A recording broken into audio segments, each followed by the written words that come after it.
Assalomu alaykum qadrli do'stlar, barchangizni futbol bo'yicha mamlakat chempionati O'zbekiston Superligasi 2-tur bahslarini tomosha qilishga taklif etamiz. Bizga hozir Farg'ona viloyati Farg'ona shahridagi Istiqlol stadioni birinchi turni ikkala jamoa deyarli bir xil holatda o'tkazdi. Buni ham eslab o'taylik. Ya'ni ikkala jamoada ham dastlabki tur uchrashuvlaridan keyin durang natijalar bor. Jumladan Neftchi Bunyodkor raqibi bo'ldi Toshkent shahrida.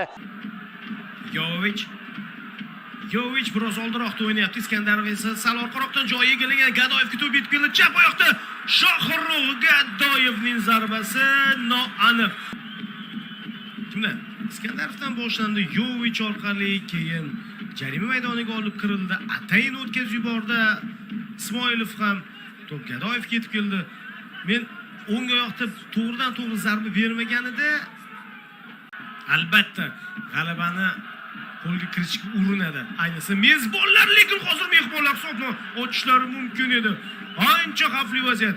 Qanchalik xavfli vaziyatni yuzaga keltira olishdi. Yuqoridan uzatilayotgan to'p. Bu hozir Kondratyukning boshidan o'tib ketib qoldi. Eng yaxshi legionerlardan biri deb aytgan bo'lardim.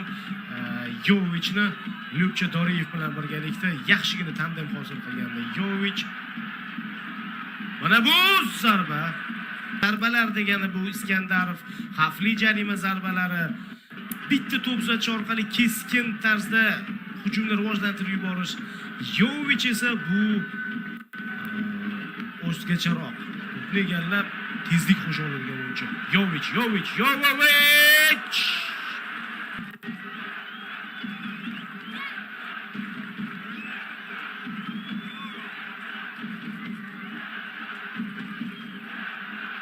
Balkim standart vaziyatdan Qo'qon 1912 foydalanib qolar. Eldorbek Suyunov darvozada zarba to'g'ridan-to'g'ri darvozaga yuqoridan o'tib ketyapti to'p.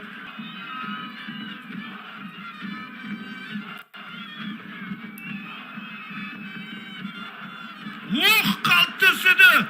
To'p ustunga tegdi shekilli, menimcha hammadan o'tib men chiqib ketadimi deb o'ylagandim. Ko'ramiz. Ketdi to'p, kelyapti.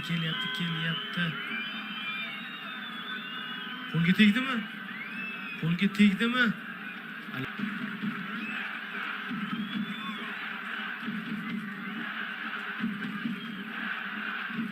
Men hushtak chalaman dedi Ilgiz Tantashev. Hushtak chaldi va birinchi taym yakuniga yetganligini ma'lum qilmoqda. Superliga 2-turni boshlab bergan uchrashuvlardan biri Neftchi Farg'ona viloyatining boshqa bir jamoasi Qo'qon 1912 ni qabul qilmoqda. Hozircha 0-0 tanaffus. Hamda Qo'qon 1912 o'rtasidagi bahs Farg'ona viloyati derbisida hozircha hisob 0-0. Ikkinchi taym boshlandi. Shohruh Gadoyevning zarbasini ko'rdik. Yovich bitta zarbani amalga oshirganda chap qanoti bo'shroq berish kerak. Xuddi shunday bo'ldi. Yana ham chaproqda oshirayotgan o'yinchi bor. Akromov.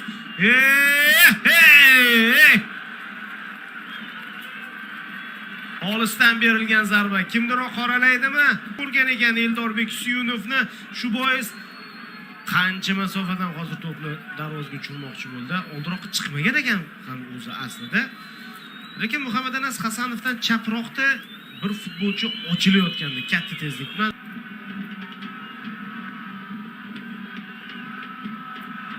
Yovich.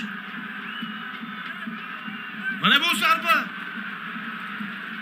Bilasizmi, hozir shunaqa jarayon kuzatilyaptiki, xohish o'ta yuqori darajada tezlik bilan harakat qilishga urinishmoqda, lekin palaparchiliklar bor.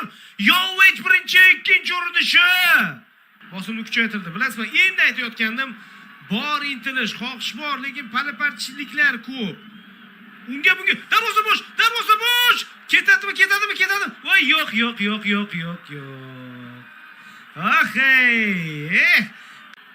Ajoyib, yoliqqina, bo'rsiqqina bir sovg'a taqdim etishganda hozir Qo'qon 1912 ga.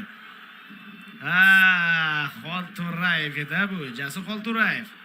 Bu esa boyagi vaziyat. Yovichning vaziyatini bir bor ko'ramiz. Bosh bilan zarba. Ikkinchi zarba. Ikkalasida ham bitta futbolchi qaytardi shekilli. 11-raqamda Shahzod Beshimov bahsga qo'shilibdi. Orada mana bu zarbani kuzatmoqdamiz.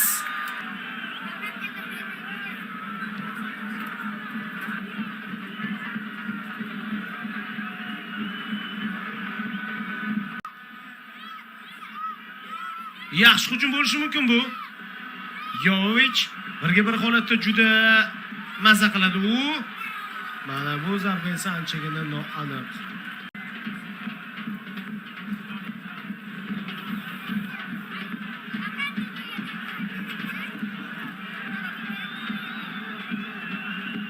To'p ichkariga yetib borishga yo'l qo'yishmadi. Mana bu endi xavfli. Boltaboyev zarba. Mana bu yerda endi Azizxon Isoqov Tabatatseni zarbasi edi bu. Golga aylanishi mumkin edi. Golga aylanishi mumkin edi. O'ta kuchli zarba emas, lekin noqulay darvozabon uchun yaqin masofa o'xshab tuyuldi. Atayin o'ynaganda jazolash ham mumkin edi. Tabatatsi, Yosif Tabatatsi.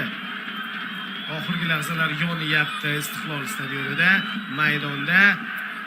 Endigina maqtab turgandim Qo'qon 1912 himoyasini va almashtirishlardan maqsad ham shu.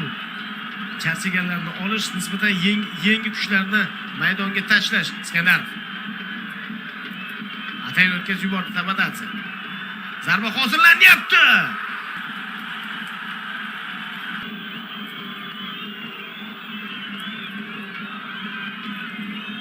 Boyaga zarba. Kimgadir tekkanmi? Mana endi ruxsat berdi. To'g'ri darvozaga zarba edi bu. Yulduzlar bilan to'ldirilgan Neftchidan muxlislar g'alaba kutishganligi aniq.